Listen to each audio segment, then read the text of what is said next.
やり直してみませんか? Hah? Cik, 1, 2, 3, selamat datang di Kecap Film. Halo, saya Putra, saya akan membacakan sebuah alur cerita dari awal sampai akhir.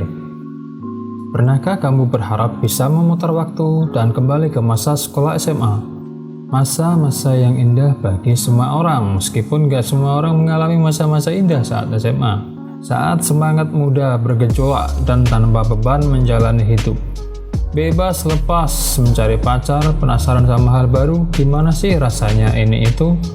Merasa sangat tangguh dan mampu melawan ratusan orang. Itulah masa muda saat SMA. Yap, inilah film yang mewujudkan semua itu.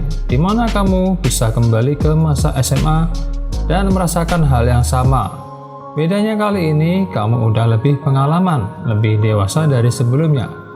Film ini berjudul Real Life. Sebuah film yang merupakan diangkat dari manga dan anime populer berjudul sama. Sebuah film Jepang yang disutradari oleh Takeshi Furusawa. Sebelum lanjut, aku ucapin terima kasih udah mau mampir di channel Kecap Film, di mana aku akan menceritakan seluruh alur cerita film. Jangan lupa dukung saya jika kamu suka. Jika ada kritik dan saran silahkan komen di bawah ya. Film diawali dengan tokoh utama film ini. Dia adalah pemuda berusia 27 tahun yang bisa dibilang adalah pemuda madesu. Bangun pagi bukan dibangunin pacar, malah dapat pesan kerjaan ditolak. Apasnya lagi, dia selalu ditolak sana-sini ketika melamar kerja. Di saat merenung, tiba-tiba ponselnya berbunyi. Temannya bernama Takeda menelepon dan mengajak minum-minum cokai bareng-bareng. Di sini ketahuan kalau Keiseki terpaksa berbohong sama temannya tentang keadaan sebenarnya hidupnya. Keiseki berkata kalau dia akan naik jabatan. Yap, sebagai direktur pengangguran sukses tentunya. Tentunya itu nggak dikatakan ya sama teman-temannya. Dia pun ikut pesta minum-minum cokai bareng. Dan dengan berat hati dia ngasih uang yang tersisa di dompetnya untuk beli minum, bukan untuk bertahan hidup ya. Setelah pesta cokai kelar, dia pulang sambil ngeluh. Kehilangan arah dan bingung, linglung sana sini jalan sambil teler. Tiba-tiba di depannya ada seorang cowok misterius menghalanginya. Dan tiba-tiba dia bertanya, "Hei, mau nggak ngolang hidupnya?" "Hah?" Otomatis dong Kasagi bingung. Dateng kok nanya mau ngulang hidup apa kagak? Ngulang gimana maksudnya kan? Kasagi pun bertanya, "Ente siapa bro?" Si cowok misterius itu pun memberitahu namanya kalau dia bernama Yoake. Dia dari laboratorium Real Life yang merupakan organisasi yang mengurus orang-orang madesu alias NEET seperti dirinya. Yoake menawarkan segalanya jika Keiseki mau ikut eksperimen untuk menjadi siswa SMA selama setahun. Hidup Keiseki pokoknya aman, semua dijamin, dibiayai dari mulai biaya makan sampai hidupnya. Bahkan setelah dia berhasil menjalankan ujian ini, dia akan mendapatkan pekerjaan yang layak di perusahaan manapun yang dia inginkan. Keiseki mendengar itu pun bingung. Loh, gue udah tua begini kok mau jadi anak SMA? Si Yoake ternyata ngasih solusinya. Ada sebuah pil yang bisa membuatnya seperti anak SMA. Awalnya dia tetap menolak, tapi karena mabuk, dia nggak sengaja minum obatnya. Esok harinya pun dia kembali seperti anak SMA-nya lagi. Otomatis dia ikut eksperimen real life. Hari Keiseki jadi anak SMA pun dimulai. Dia masuk ke dalam kelas dan memilih tempat duduk yang ternyata udah ada yang punya. Seorang cewek manis bernama Hishiro. Dan tanpa diduga si pengawas Yoake juga ikut di kelasnya. Setelah pindah kursi, dia kaget banget tiba-tiba guru nyuruh ujian langsung. Kata teman-temannya sih ujian ini penting karena untuk menentukan posisi siapa yang akan menjadi ketua kelas. Si Keiseki yang nggak ada persiapan sama sekali karena semalam baru pesta-pesta cokai, Nggak bawa pensil, pas mau ambil pensil malah rokoknya yang jatuh. Ketahuan dong sama gurunya. Dia dengan santainya ngomong gini, ini cuma rokok kok. Gurunya yang dengar itu tentu marah dong. Dan si Kaisaki pun disuruh datang ke ruang guru. Masih berkutat soal ujian yang dia nggak bawa pensil, tiba-tiba ada cewek bernama Karyu yang minjemin pensil sama dirinya. Dia pun akhirnya bisa mengerjakan ujian itu. Saat di kantin, dia bertemu lagi sama Hishiro yang ternyata nggak punya uang. Dia dimarahi sana-sini karena kelamaan bikin antrian panjang. Kaisaki yang melihat itu pun nggak bisa tinggal diam.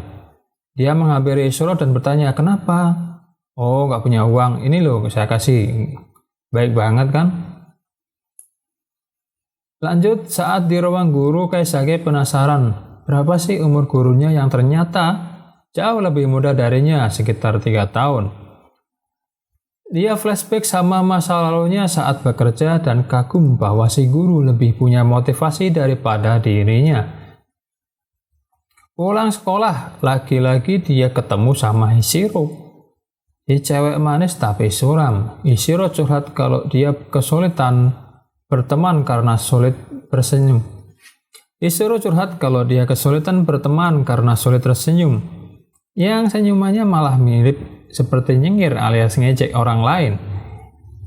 Dia ingin meminta tolong Kaisaki gimana sih cara berteman, dengan cara meminta nomor teleponnya jika dia ingin menghubungi Kaisaki lagi. Kaisaki setuju dengan permintaannya karena dia ingin membantu Hishiro dapat menemukan teman. Melihat semua itu, Yoake, si pengawas dari Life, yakin bahwa Kaisaki akan sukses dengan eksperimennya. Si Karyu yang diam-diam suka sama Oga gak terima si Hishiro terpilih jadi ketua kelas. Apalagi si Hishiro malah nyengir-nyengir. Yang bikin si Karyu salah sangka kalau dia sedang diejek sama Hishiro. Yang sebenarnya dia ini ingin tersenyum, bukan ingin ngejek. Singkat cerita, Karyu yang gak terima kalau Hishiro yang jadi pendamping Oga, karena si Karyu ini diam-diam suka sama si Oga, ingin mencuri tas milik Hishiro. Tapi sebelum dia berhasil mencuri tasnya, dia ketahuan sama Kaisaki dan ditanya mau dibawa kemana tas itu. Saat dicegah oleh Kaisaki, mereka pun jatuh dari tangga. Di scene UKS, Kaisaki jadi teringat masa lalu ketika rekan kerjanya bernama Saiki dijebak rekan kerjanya sendiri. Karena mereka benci sama Saiki, mirip seperti Karyu yang benci sama Hishiro. Kaisaki yang awalnya coba menolong seniornya dengan melaporkan ke bosnya malah bikin si Saiki dipecat. Karena itu dia nggak mau terlibat lagi urusan orang lain. Tapi melihat Karyu yang seperti itu, dia khawatir kalau kejadian itu bakal terulang lagi. Dia pun berkata, kamu kan udah berusaha, ngapain kok jatuhin orang lain? Itu bakal ngerugiin kamu sendiri, nggak usah bandingin kamu sama yang lain, yang penting adalah usahamu. Karyu yang mendengar itu pun hanya bisa menangis dan menyesali perbuatannya. Setelah itu, si Hishiro bertanya, kenapa kamu melakukan itu? Sambil diawasi Kaisaki dan Yoake, si Karyu bilang, kalau gue benci elu, sering ngejek gue, padahal udah berusaha keras tapi lo ngejek gue terus. Ternyata si Karyu pun masih beranggapan kalau si Hishiro itu menghina dirinya, padahal si Hishiro mengungkapkan kalau dia nggak maksud buat ngejek kok, dia cuma ngikutin saran Kaisaki untuk sering tersenyum. Si Karyu dan Hishiro pun jadi teman baik setelah mendengar penjelasan si Hishiro bahwa dia nggak pengen menghinanya, cuma pengen jadi teman aja. Akhirnya berkat Kaisaki mereka pun berteman akrab. Di perpustakaan, Kaisaki sama Oga ngobrolin tipe cewek mereka masing-masing, dan si Kaisaki bilang, lu kan masih muda, Manfaatkan aja tuh tembak tuh si Karyu. Jangan buang-buang waktu. Singkat cerita, mereka pun bersenang-senang saat musim panas meskipun berakhir dengan hujan lebat. Perasaan si Oga yang dipendam lama dan Karyu yang menanti sejak lama ternyata diungkapkan saat itu juga. Oga menembak langsung Karyu di saat suasana hujan. Melihat suasana itu, si Hishiro pun tersenyum secara alami dan membuat terpesona Aisaki. Tapi karena hujan-hujanan si Kaisaki kena demam dan dia menyiapkan segala urusannya dan si Hishiro membantu menyiapkan makanan dan minuman untuk Kaisaki. Dia merawat dengan baik dan membantunya untuk segera sembuh.